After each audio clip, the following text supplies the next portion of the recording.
नमस्कार, राम राम दोस्तों। मैं आपका दोस्त, आपका भाई बनवारी लाल नायक आज लेके आया हूँ एक ऐसे जयपुर आमेर के कछवाहा शासक का इतिहास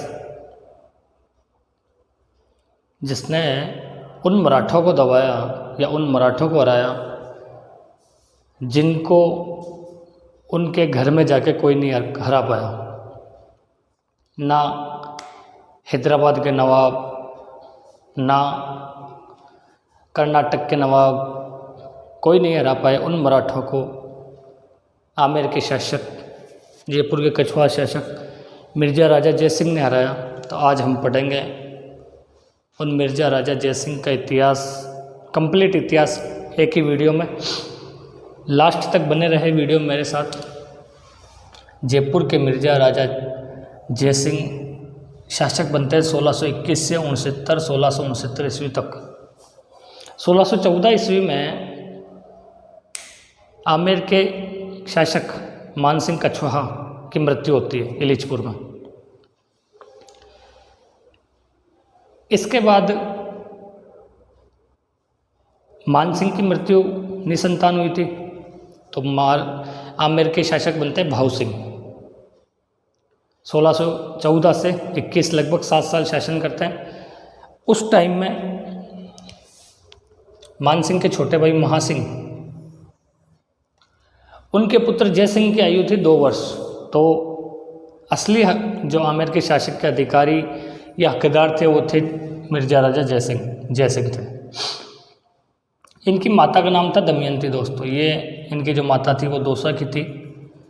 अब टाइम पीरियड देखिए, उस टाइम पीरियड में 2 माता अपने बच्चों का अच्छे से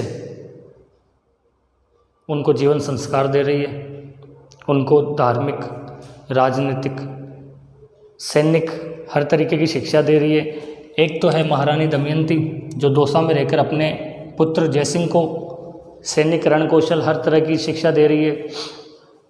उर्दू, तुर्की, हिंदी, फारसी, संस्कृत हर तरह की भाषा का ज्ञान दे रही है। और वहीं दूसरी तरफ दक्षिण में, पुणे में, महाराष्ट्र में माता जीजाबाई अपने पुत्र छत्रपति शिवाजी महाराज को लालन पालन कर रही है।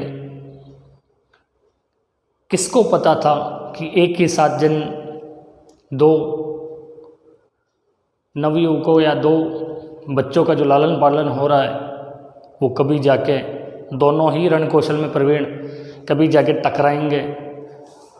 पूरी कहानी बताऊंगा आपको। 1621 में आते आते 11 वर्ष की उम्र में आमेर के शासक बनते हैं जयसिंह, जिन्हें आगे चल के मुगल सम्राट शाहजहां मिर्ज़ा राजा की उपाधि देते हैं। जयसिंह दोस्तों वो शासक है जिन्होंने आमेर को या जयपुर को मुगलों के उस भयानक दुर्दांत आक्रमण से हमेशा महफूज रखा। इससे पहले जयसिंह से पहले मानसिंह थे, मानसिंह से पहले भगवंत दास और भगवंत दास से पहले भारमल। इन सब ने मुगलों की निंदा स्वीकार की, इसमें दो राय नहीं है। उस टाइम के टाइम परिप्रेक्ष्य को देखा, रणनीति को देखा, उस पर अपन नहीं जाएंगे। विवाह संबंध की, अपनी बेटी दी, अपनी भुआ दी। टाइम आया मिर्ज़ा राजा जयसिंह का, जिन्होंने 3 मुगल बादशाहों के साथ काम किया। सबसे पहले 21 से 28 तक रहे थे जहांगीर, सलीम। जहांगीर के साथ काम किया, उसके बाद शाहजहाँ के साथ काम किया 1628 से 1658 तक, और उसके बाद 1658 से 1669 तक अपनी कुशल रणनीति का परिचय देते हुए इन्होंने औरंगजेब का साथ दिया। तो 3 मुगल बादशाहों के टाइम में काम करने वाले ये थे मिर्ज़ा राजा जयसिंह, जयपुर के शासक। स्टार्टिंग होती है 1623 ईस्वी में। 1623 ईस्वी में दोस्तों इन्हें आगरा में मुगल सम्राट जहांगीर ने 1500 का मनसब दिया। 1500 सैनिक जात सवार का इनको मनसब दिया गया और मुगल सेवा में रख लिया। पहला जो इनका प्रथम नियुक्ति जो इनको दी गई दोस्तों 1500 के मनसबदार के साथ, दक्षिण में अहमदनगर का मलिक अंबर शासक था, मुग़लों को बहुत परेशान कर रहा था। मुग़ल उसका तोड़ नहीं निकाल पा रहे थे। तो मिर्ज़ा राजा जयसिंह को वहाँ भेजा गया। मिर्ज़ा राजा जयसिंह ने अच्छा रणकौशल दिखाया और मलिक अंबर के विरुद्ध दौलत खां, दिलेर खां, उन लोगों का साथ दिया और अपना लोहा मनवाया। अच्छा रणकौशल दिखाया। 2-4 साल बाद में दिल्ली के सम्राट बनते हैं मुग़ल बादशाह शाहजहाँ बनते हैं। शाहजहाँ ने जब इनको देखा तो इनका मनसब 1500 से बढ़ा करके 4000 कर दिया। शाहजहाँ को परख थी कि बंदा दम है बंदे में, तो शाहजहाँ ने इनका रण को जो मनसब था वो बढ़ा के 4000 कर दिया और दक्षिण में इनको खानेजहाँ लोदी के खिलाफ भेजा। खानेजहाँ लोदी के खिलाफ इन्होंने अपनी कचवाही शासक, कचवाही ताकत का लोहा मनवाया। वहाँ पे भी इन्होंने अच्छा प्रदर्शन किया, अच्छा रणकौशल दिखाया और खानेजहाँ लोदी को चुप कराया हमेशा के लिए। इसके बाद इनकी पोस्टिंग वही साउथ में ही रही। दक्षिण में दोस्तों कोई कंट्रोल नहीं कर पाया मुग़ल सम्राट की तरफ से। मुग़लों ने कई बार भेजा, हर किसी को भेजा, लेकिन दक्षिण में ऐसी परिस्थितियाँ बनती थी कि बीजापुर, गोलकुंडा, कर्नाटका, पुणे, महाराष्ट्र वाले मराठे हो गए, इधर नवाब हो गए, इसके अलावा नीचे और हो गए। इन लोगों को कंट्रोल में करना बहुत मुश्किल था। दिल्ली से बैठ के आप कंट्रोल नहीं कर सकते थे। तो मुग़ल बादशाह शाहजहाँ ने मिर्ज़ा राजा जयसिंह को हमेशा के लिए वहीं रखा कि आप दक्षिण में ही रहिए। तो एक दौताबाद नाम का मुग़ल थाना था। दौताबाद नाम के मुग़ल थाने को महाराष्ट्र में शाहजी भोसले आते हैं और उस मुग़ल थाने को अस्त व्यस्त कर देते हैं। उस मुग़ल थाने में थे जयसिंह को अंदाज़ा नहीं था कि एकदम से मराठे अटैक करेंगे। और जो मराठों ने छापामार युद्ध प्रणाली सीखी थी, सर्जिकल स्ट्राइक, छापामार युद्ध पद्धति क्या होती थी मैं आपको बताऊं। छापामार युद्ध पद्धति अगर सबसे पहले स्टार्ट की तो वो करने वाले थे हमारे हिंदुआ सूरज, मेवाड़ रतन, महाराणा प्रताप। उनसे बाद में मराठे सीखते हैं और मराठों के बाद मराठों में अगर सबसे अच्छा प्रयोग किया तो वो करने वाले थे छत्रपति शिवाजी महाराज। अभी आगे अपन बात करेंगे। उस दौताबाद के किले में अंदर मिर्ज़ा राजा जयसिंह है और बाहर शाहजी भोसले के वो मराठे, वीर मराठे, एक मराठा लाख मराठा। वैसा वो मराठों ने खूब परेशान किया, लेकिन अंत में अपनी ताकत का लोहा मनवाया और उस छापामार युद्ध पद्धति का भी तोड़ निकाला मिर्ज़ा राजा जयसिंह ने। और उस दौताबाद के किले पर विजय पाई और शाहजी भोसले को वहाँ से भागना पड़ा। धीरे धीरे मराठों में डर बैठ गया कि अब एक बंदा आया जो इन मराठों पे कंट्रोल करेगा। मराठों पे मुग़लों का कोई असर नहीं होता था। मुग़लों को तो ये अलग ही दृष्टि से देखते थे, लेकिन जब बात मिर्ज़ा राजा जयसिंह की आती थी तो इनको वो अपनापन महसूस नज़र आता था, भाई भाई वाला रिश्ता नज़र आता था। लेकिन मिर्ज़ा राजा जयसिंह भी वहाँ पे एक तरीके से मुग़ल के प्रतिनिधित्व कर रहे हैं मुग़लों का, तो ये भी कुछ खास नहीं कर पाते थे। जयसिंह ने शाहजी भोसले के उस दौताबाद वाले उस अभियान में विजय पाई और उस विजय का ये असर रहा कि शाहजहाँ ने मिर्ज़ा राजा जयसिंह का मनसब बढ़ा के 5000 कर दिया। 4000 से मनसब स्टार्ट, 4000 से बढ़ा के 5000 कर दिया। वो नवयुवक मिर्ज़ा राजा जयसिंह जिनका मनसब 1500 से स्टार्ट हुआ था, फिर 4000, फिर 5000 पहुँच चुका है। तो आप देख सकते हो कि इन्होंने मुग़लों की कितनी मदद करी। उसी टाइम दक्षिण में रहते हुए बीजापुर, गोलकुंडा में इनको मुख्य सेनापति बनाया गया पहली बार।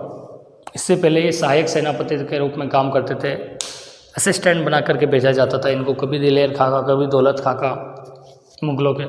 लेकिन पहली बार बीजापुर और गोलकुंडा में इनको मुख्य सेनापति बनाया गया।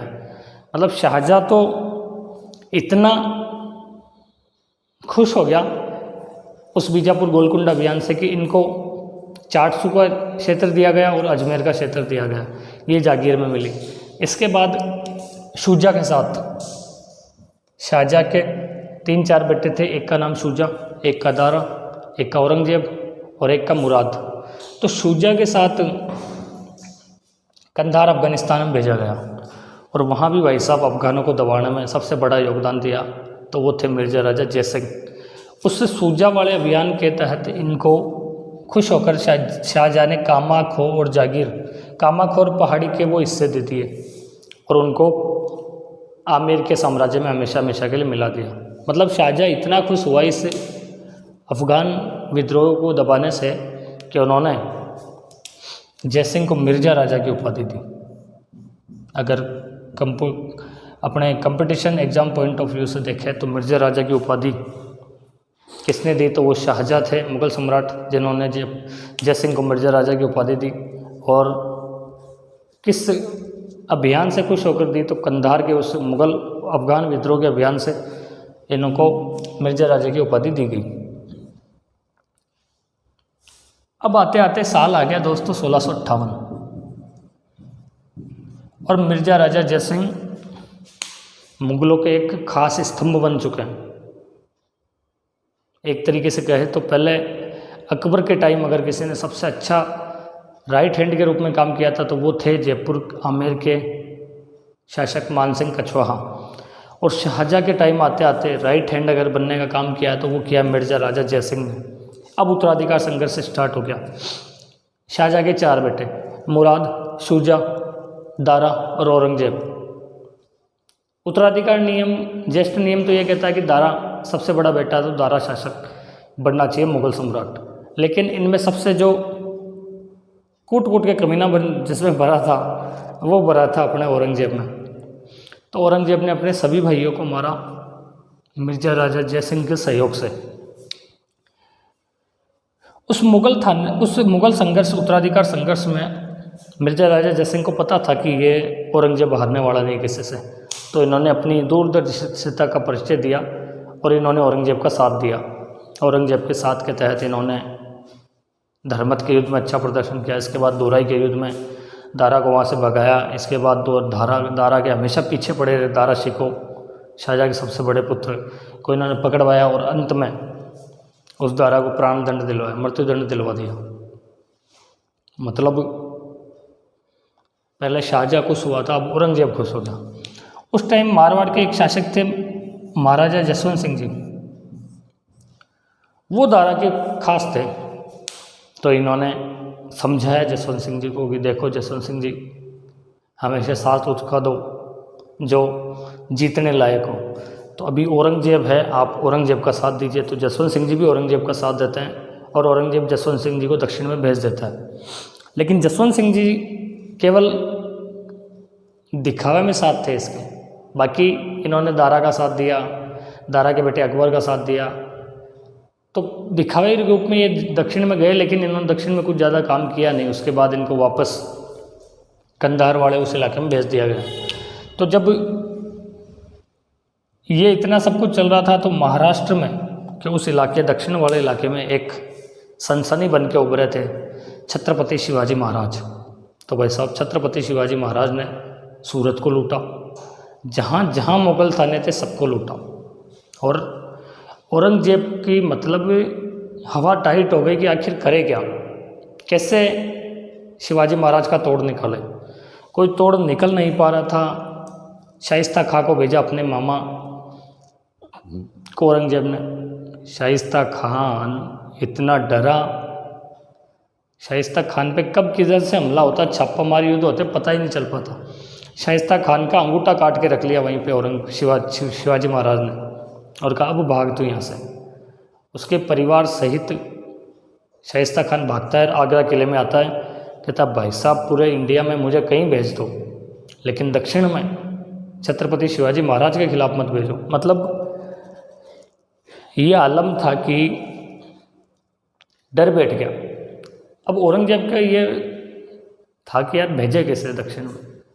तो उन्हें अपने पिताजी के टाइम के सबसे खास राइट हैंड मिर्ज़ा राजा जयसिंह की याद आती है और उनको कहा जाता है कि आप दक्षिण में जाइए और छत्रपति शिवाजी महाराज पे कब्जा करिए, उन मराठों को कंट्रोल में लाई। जब दक्षिण में जाते हैं मिर्जा राजा जयसिंह, तो जो शिवाजी महाराज का मेन किला था पुरंदर का किला,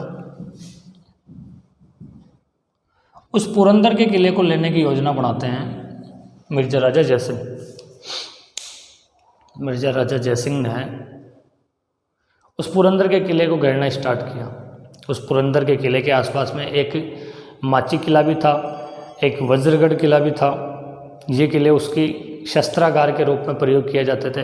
और ये पुरंदर का किला दोस्तों 2500 फीट की ऊंचाई पे था, 2500 फीट की ऊंचाई पे। और उस किले की सिक्योरिटी इतनी टाइट कर रखी थी मराठों ने, और मराठों के एक मुरारवाजी का नाम आता है, वो उस टाइम उसके हेड थे। जोरदार टक्कर होती है मराठों के और मिर्जा राजा जयसिंह के बीच।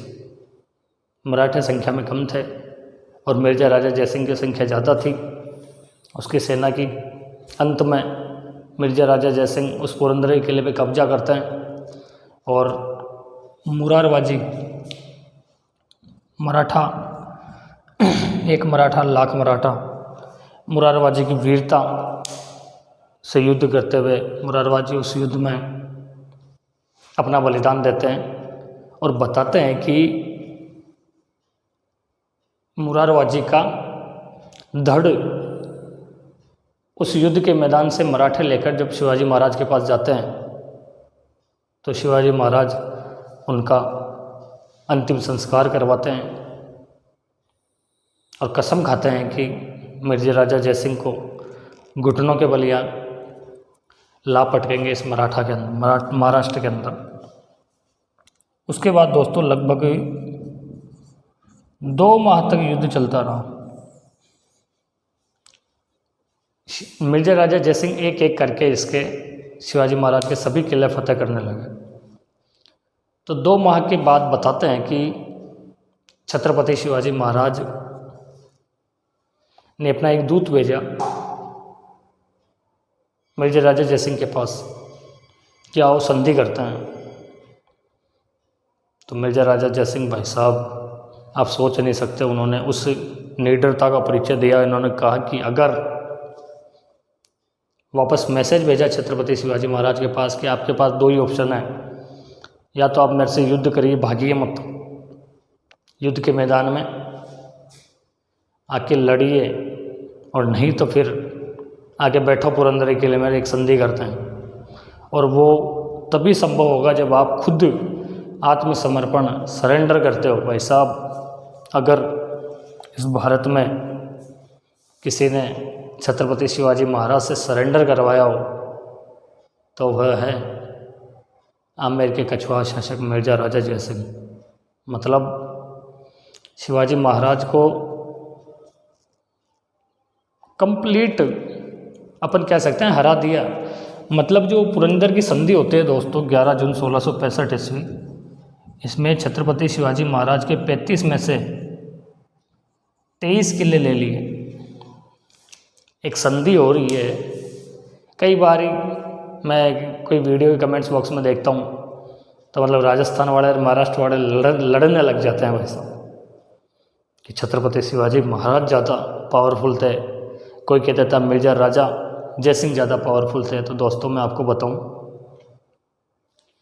उस टाइम में छत्रपति शिवाजी महाराज के पास उतना संख्या बल नहीं था, जबकि मिर्जा राजा जयसिंह पूरा दिल्ली आगरा लेके साथ चल रहे हैं। औरंगजेब पूरा उनको हर टाइम तन मन धन सब चीज़ें दे रहा है।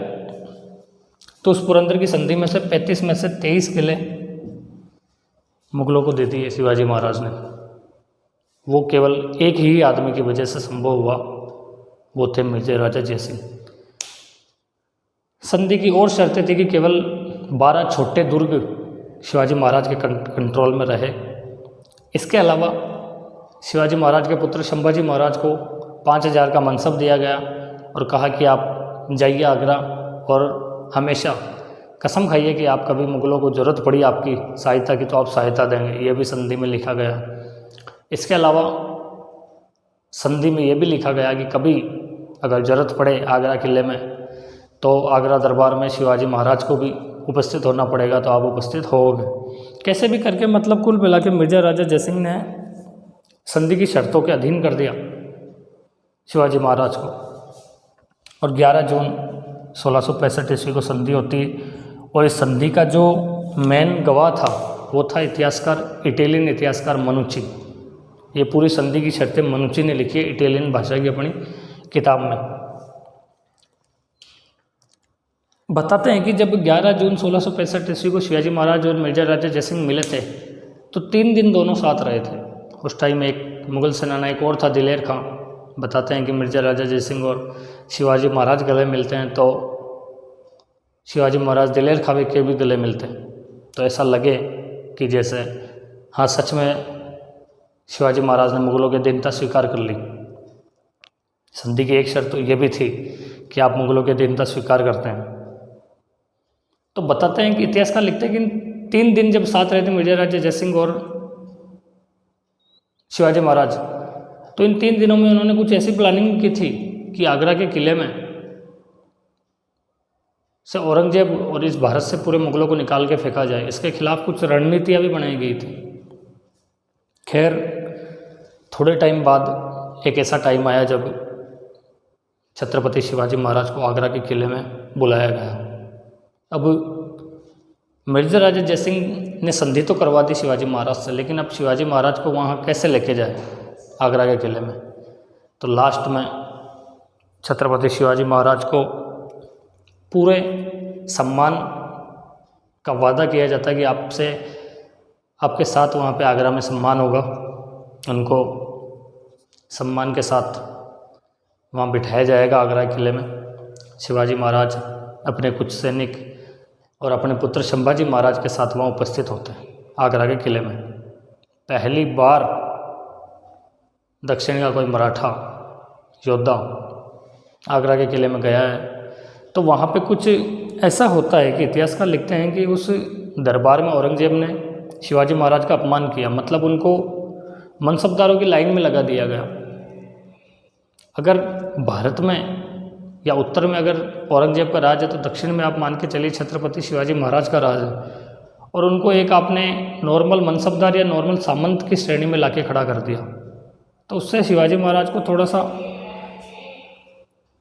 ऐसा लगा कि ये अपना अपमान की बातें हो रही है। और उसके बाद धोखे से औरंगजेब ने शिवाजी महाराज को गिरफ्तार करवा दिया। उसी टाइम जब पता चलता है दक्षिण में मिर्जा राजा जयसिंह को कि औरंगजेब ने धोखा किया और उनको गिरफ्तार करवा लिया, तो दक्षिण से ही मिर्जा राजा जयसिंह अपने पुत्र राम सिंह को ये मैसेज भेजते हैं कि भाई शिवाजी महाराज को कोई किसी चीज़ की कमी ना रहे, आप उनका सहयोग कीजिए एनी टाइम। तो कुछ टाइम के लिए शिवाजी महाराज को राम सिंह की हवेली आगरा में नज़रबंद भी किया गया था। उसके बाद आगरा की जेल में डाल दिया गया। कई कहानियाँ निकलती है कि वहाँ से शिवाजी महाराज कैसे भी मिठाई के टोकरे में बैठ कर के अपने पुत्र संभाजी महाराज के साथ वहाँ से भाग निकलते हैं। और उसके बाद वापस मराठों ने मुगलों को मारना पीटना स्टार्ट किया। इस पुरंदर की संधि से मिर्जा राजा जयसिंह की भूमिका पर सवाल उठने लगे। औरंगजेब को अब संदेह होने लगा कि कहीं ना कहीं ये मिर्जा राजा जयसिंह और छत्रपति शिवाजी महाराज मिलकर के मेरी गद्दी ना छीन ले या मुगलों को यहाँ से निकालने की स्थिति में तो नहीं है। इसके बाद जानबूझकर मिर्जा राजा जयसिंह को औरंगजेब बीजापुर के आदिल शाह के खिलाफ एक युद्ध में भेजते हैं और कहते हैं कि आपको बीजापुर को अपने अधिकार में लेना है। बीजापुर उससे पहले अधिकार में नहीं आया था। और बीजापुर का शासक था आदिल शाह। आदिल शाह बहुत पावरफुल था, उसके बहुत सारे सरदार थे। तो औरंगजेब को लगता था कि केवल एक ही आदमी उस पर कंट्रोल पा सकता है, वो है मिर्जा राजा जयसिंह। और मिर्जा राजा जयसिंह ने अपनी पूरी ताकत लगा दी उस बीजापुर को अपने कंट्रोल में लेने में। उन्होंने साम दाम दंड भेद हर तरीका अपनाया। अपने आदिल शाह के सामंतों सरदारों को खरीदा। आदिल शाह के खिलाफ वो धीरे धीरे अपनी सेना, बहुत बड़ी सेना लेकर आगे बढ़ने लगे। तो जब आदिल शाह को शक हुआ कि कहीं ये आक्रमण करने तो नहीं आ रहा है मिर्ज़ा राजा जयसिंह, तो मिर्ज़ा राजा जयसिंह ये भी कहलवाते हैं कि हम तो एक खराज टैक्स लेने आ रहे हैं, हमारा कोई आक्रमण करने का मन नहीं है, ऐसा कोई मंसूबा नहीं है, आप नो टेंशन रहे। उस मिर्ज़ा राजा जयसिंह की मुग़ल सेना में एक सैनिक टुकड़ी थी दोस्तों, मराठा सैनिक टुकड़ी, उसका नेतृत्व कर रहे थे नेताजी पालकर। ये नेताजी पालकर वही हैं जिनको दक्षिण में दूसरा शिवाजी कहा जाता है। ये कहा जाता है कि पहले शिवाजी तो छत्रपति शिवाजी महाराज, लेकिन दूसरे अगर कोई रहे तो अपनी शौरवीरता दिखाने वाले नेताजी पालकर थे। नेताजी पालकर के साथ जब बीजापुर पर आक्रमण किया जाता है दोस्तों, तो इस आदिल शाह ने मुग़ल सेना की रसद पानी सब बंद करवा दिया। आदिल शाह ने अपने साम्राज्य में जो फसलें थी, धान, अन्न, फन जो भी था, सबको नष्ट करवा दिया और मुग़ल सेना को एक ऐसे कटघरे में खड़ा कर दिया जहाँ से निकलना बहुत मुश्किल था। 7 दिन रुकने के बाद मिर्ज़ा राजा जयसिंह को वापस अपने पैर पीछे हटाने पड़े। पहली बार ऐसा कोई अभियान जिसमें मिर्ज़ा राजा जयसिंह को मुँह की खानी पड़ी और पीछे हटे, वो भी अपने अंतिम समय में। इतिहासकार बताते हैं कि इस पराजय से औरंगजेब भी इतना नाराज़ हुआ था मिर्ज़ा राजा जयसिंह के खिलाफ कि पूछो मत, और ख़ुद मिर्ज़ा राजा जयसिंह को भी इतनी घृणा हो गई कि क्या हो गया, एक बीजापुर को मैं कंट्रोल में नहीं ले सका। तो बीजापुर अभियान की जो आलोचना की जाती है वो इस प्रकार की जाती है कि ना तो 1 इंच भूमि आदिल शाह की मिर्ज़ा राजा जयसिंह ले पाए और ना ही एक पत्थर किसी दुर्ग का वो निकाल पाए। उल्टा 30 लाख रुपए तो मुग़ल कोष से औरंगजेब ने जो भेजे थे वो खर्च हुए। इसके अलावा 1 करोड़ रुपए खुद मिर्ज़ा राजा जयसिंह ने अपनी जेब से लगाए, और जब रिजल्ट निकला बीजापुर का तो वो निकला 1 रुपया हासिल नहीं कर पाए, ना 1 इंच भूमि आदिल शाह की वो अपने कंट्रोल में कर पाए बीजापुर की। इसके बाद औरंगजेब का मिर्ज़ा राजा जयसिंह के प्रति संदेह और भी गहरा होता गया और औरंगजेब ने आखिरकार उनको वहाँ से हटा दिया दक्षिण की नियुक्ति से। इनको बीच में एक जगह पड़ती है बुरहानपुर एमपी में, वहाँ का इंचार्ज बना दिया गया। और उस बुरहानपुर में बताते हैं कि औरंगजेब ने धीरे धीरे उनको जो रसोइये थे उनको रसोइयों को कहा कि इनके खाने में थोड़ा थोड़ा जहर मिलाते जाइए। तो 1669 ईस्वी में उस बुरहानपुर में मिर्ज़ा राजा जयसिंह की मृत्यु होती है। ये वो आमेर का कछवाहा शासक था जिसने दक्षिण में अपनी शक्ति का लोहा मनवाया, कछवाही ताकत को सबके सामने उसका प्रदर्शन किया। इनका जो मूल्यांकन स्वयं आप करना कि क्या इन्होंने दक्षिण में छत्रपति शिवाजी महाराज के खिलाफ जो अभियान किए वो गलत थे या सही थे, उन सब का डिसीजन आप पूरा वीडियो देखने के बाद लेना। खैर जो भी हो, मुझे तो ये लगता है कि भाई साहब मिर्ज़ा राजा जयसिंह एक ज़ोरदार लीडर थे। दोस्तों ये वीडियो आपको कैसा लगा मुझे कमेंट्स बॉक्स में ज़रूर बताना। मिलते हैं एक और नई वीडियो के साथ। धन्यवाद। जय हिंद, जय भारत, जय जय राजस्थान।